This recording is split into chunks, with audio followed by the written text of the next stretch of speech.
In 2033, for a vast sum of money, a person's consciousness can be uploaded into a virtual afterlife world where a person can live forever. Upload complete. At the beginning of the story, we see an advertisement for an amazing invention from the company Horizon. Anyone can upload themselves into a virtual paradise and achieve eternal life in Lakeview. In a crowded subway car, Nora, a support service worker for uploaded clients at Horizon, is commuting to work. Upon arriving at the office, Nora connects to a newly uploaded client and welcomes him to his new reality. Meanwhile, a young man named Nathan, in a self-driving car, is working on fixing errors in the code of a certain program. Nathan's friend Jamie helps him via video call. Jamie reports that they have a bit left to refine, but Nathan wants to take a break and ends the conversation. Nathan connects a steering console to the car and speeds through traffic. Soon, a police drone stops him, and Nathan justifies the traffic violation as a car malfunction. The police officer waits for the car to confirm this version of events, and it reports that it had a brief malfunction. The officer believes them and advises to get the car inspected as soon as possible. Later, Jamie arrives at Nathan's family for dinner and notices his girlfriend Ingrid at the table. Jamie clearly doesn't like the arrogant and haughty girl and doesn't understand why Nathan invited her to the family dinner. At the table, Jamie asks Ingrid about her grandmother's centenary, to which she invited Nathan. Ingrid says her grandmother is in virtual paradise in Lakeview, as are all her other departed relatives. Nathan's father insists that the upload is beyond his means and that he will wait until Nathan and Jamie finish working on a free version of Lakeview. It won't take too long if Nathan parties a little less and programs a little more. Later in the evening, Nathan and Ingrid make love in her self-driving car. Ingrid feels special as she is the first girl Nathan has invited to a family dinner. Suddenly, the car almost hits a pedestrian. A concerned Nathan asks Ingrid if she turned on passenger priority mode, and the girl affirms, as their comfort is the most important thing. They park near a store, and Ingrid suggests Nathan stays over at her place for the night. At first, Nathan declines as he needs to meet with Jamie early in the morning to finish the project. However, Ingrid promises that he won't regret spending the night, and he finally agrees. After getting dressed, Nathan goes to the store for groceries, then heads to Ingrid's. Soon, he notices that a truck is parked right in the middle of the road, and his car is about to crash into it. Nathan tries to stop the car, but it insists the road ahead is clear. Nathan orders the car to switch to manual mode, but it does not respond to commands. Stop now! After some time at the Horizon office, Nora uploads Nathan into the system. She examines Nathan's memories and creates his avatar. The girl notices that he has a funny lock of hair sticking out. At first, she removes it, but upon reflection, she puts it back. Nora returns to Nathan's memories again, but it turns out that some of his memory files are damaged. Nora creates a separate folder for the damaged files to deal with them later, after which she activates Nathan's last memory. Earlier in the hospital, Nathan insists that he is fine. However, doctors claim that all his vital signs are dropping. Ingrid is rushing to upload Nathan to Lakeview so that they can stay together forever, but such a prospect scares Nathan more than it pleases him. The Horizon representative has already prepared all the documents for uploading, but Nathan hesitates to sign them. He asks if he will be able to make love in Lakeview, and the representative tells Nathan about the special VR suits that he will surely like. Ingrid manages to persuade Nathan to sign the documents, and the guy is taken to the upload room. A scanner is placed over Nathan's head. Ingrid and Nathan's mother watch the procedure from outside. Suddenly, the scanner starts working and Nathan's head disappears. The women scream in horror at what they see. Soon, Nora welcomes Nathan to Lakeview. The guy comes to his senses in a luxurious room with an amazing view from the window. Nora talks about the additional features of the virtual paradise, but many of them need to be purchased separately. It soon turns out that all payments are directed to Ingrid, meaning Nathan won't be able to buy anything without her knowledge. Nathan cries because of the sudden rebirth. Nora comforts him and says that she understands how hard it is to get used to virtual life after sudden uploading. Nathan asks Nora who she is and what her name is, but the girl introduces herself as Angel, as Horizon employees are not allowed to disclose their identities. Nora urges Nathan to enjoy his new life and reminds him that she will always be there if needed. This is the first day of the rest of your afterlife. However, Nathan is still saddened by his fate and continues to cry in bed. Nora notices this and puts Nathan to sleep, tenderly covering him with a digital blanket. The next morning, Nathan's mood improves. After a shower, the guy tries to arrange his hair, but the lock doesn't yield and continues to stick out. Later, Nathan wants to get a cup of coffee, but suddenly an in-app purchase notification pops up. Later, Nathan notices the incredible view outside the window and then witnesses a season change. Astonished by such a feature, Nathan goes out to the balcony to enjoy the amazing nature. On the balcony, Nathan meets his neighbors. The guy shares with them his enthusiastic impressions of the quality of the virtual world's graphics, as he knows what he is talking about since he worked as a programmer. But when the neighbors ask what exactly he programmed, Nathan remains silent. The guy realizes that he doesn't remember what exactly he did in real life. Later, Nathan goes to the cafeteria for breakfast and on the way connects with Ingrid. He tells her that Lakeview is cool, but it's still better to be alive. Nathan asks for Ingrid's password to make purchases in the app. However, the girl admits that she will control all his expenses in Lakeview. I just like knowing what you're up to. You know, it makes me feel closer to you.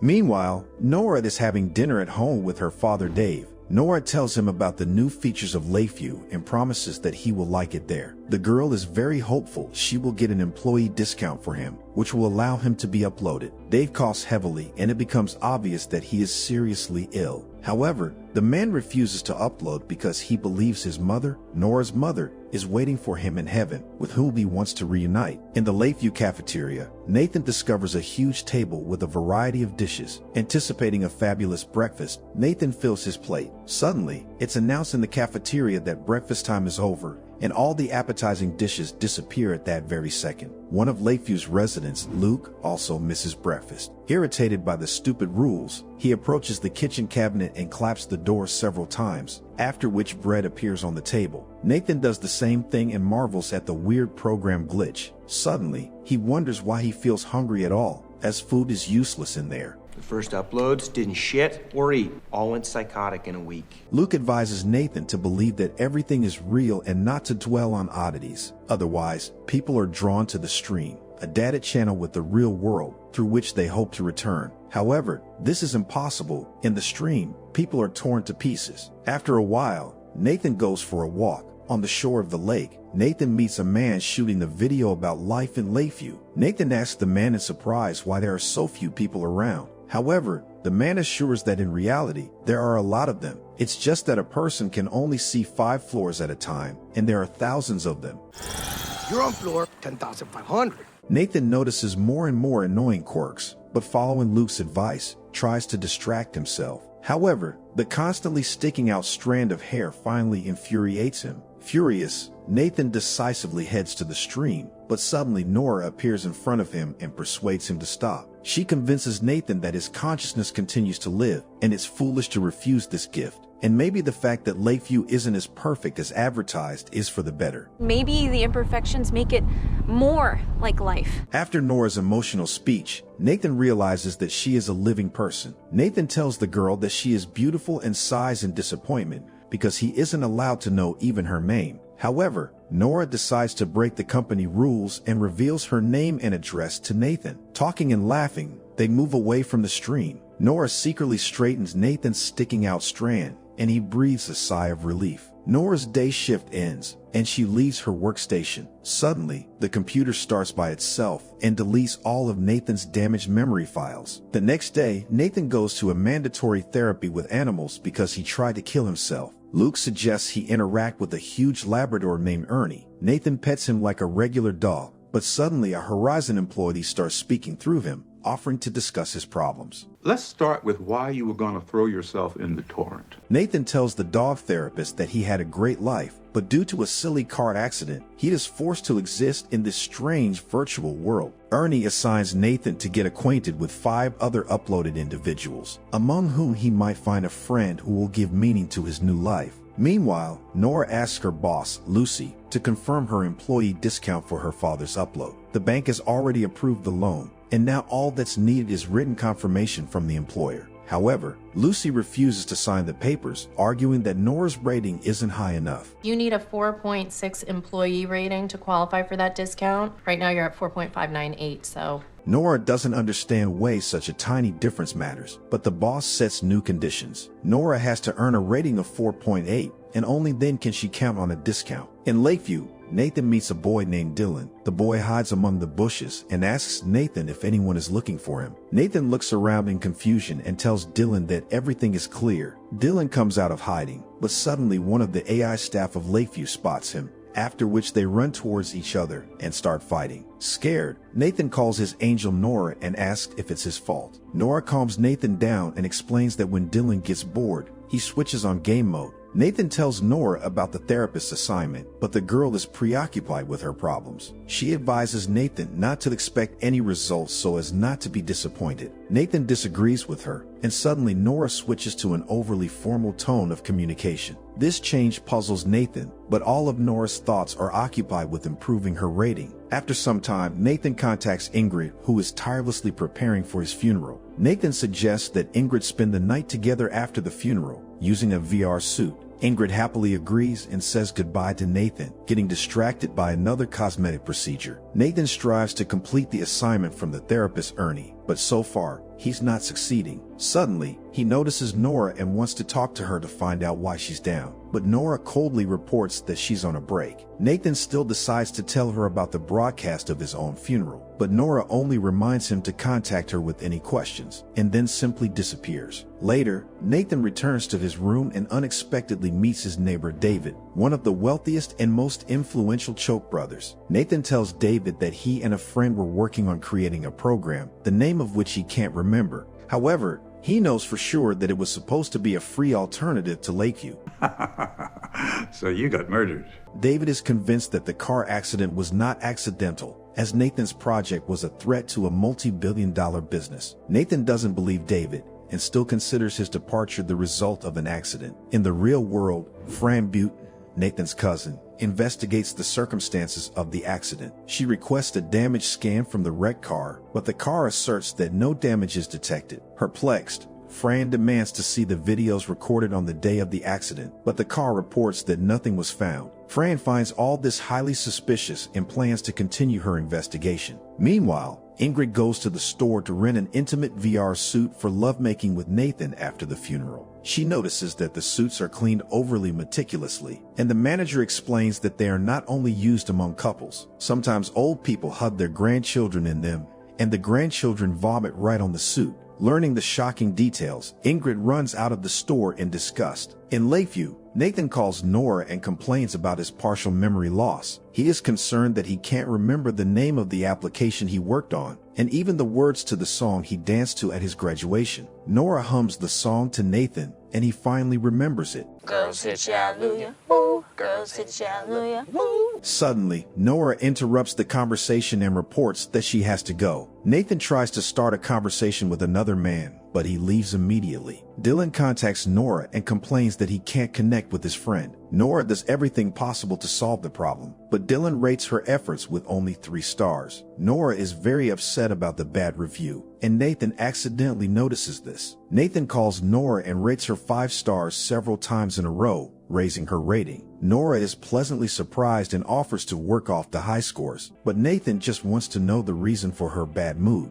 Nora shares her worries about her father who doesn't want to be uploaded. After speaking out her troubles, Nora thanks Nathan for listening to her and then leaves. Later, Nathan tells Ernie that he didn't like any of the uploaded individuals, but the therapist notes that even this experience benefited him. Nora returns home and restores one of Nathan's damaged memory files. From it, Nora learns that Nathan and Jamie's deal with investors regarding Beyond, a free virtual paradise, did not go through. However, after the failure, a man runs up to them insisting that they should not tell anyone else about their invention. Besides, he promises to finance everything. A live broadcast of a momentous event is being shown on television. For the first time, scientists are trying to download a person's consciousness into a printed clone body. Meanwhile, Ingrid finishes preparations for the funeral and chooses a suit for Nathan, who is attentively following the mind down low on TV. Nathan hopes for success because, in this case, he too will be able to return to the real world. A man named Rupert Tilford becomes the first human download in history. Terabytes of Rupert's consciousness data are downloaded into the clone. Soon, the man comes to his senses in the real world, which he is wildly happy about. However, suddenly Rupert feels unwell. He wants his consciousness be uploaded back again,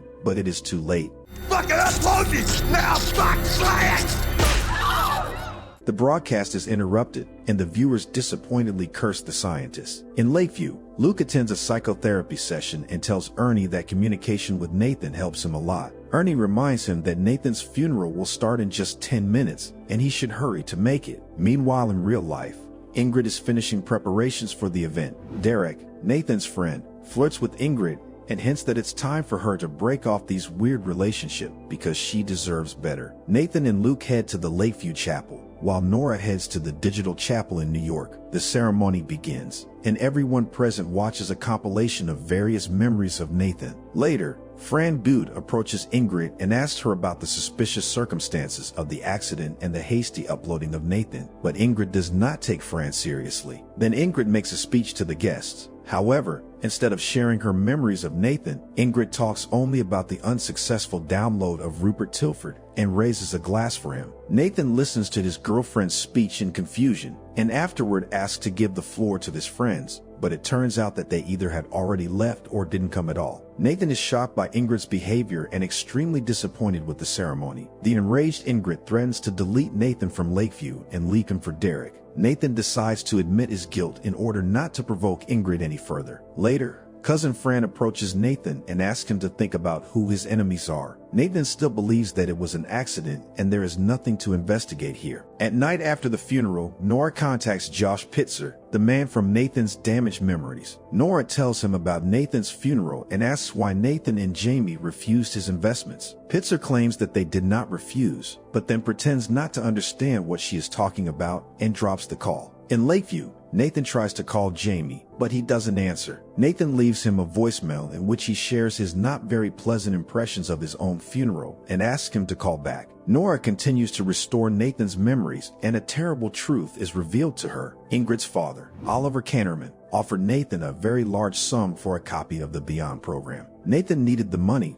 so he was forced to betray Jamie, not disclosing to him the deal with Kannerman. Nora is disappointed with Nathan, as she has already started to like him. Nathan is terribly ashamed in front of Nora, and he contacts her to apologize. While Nora is busy talking to Nathan in VR, a stranger breaks into her apartment and attacks her. Nora runs in fear from the man with the knife, and Nathan helps her survive.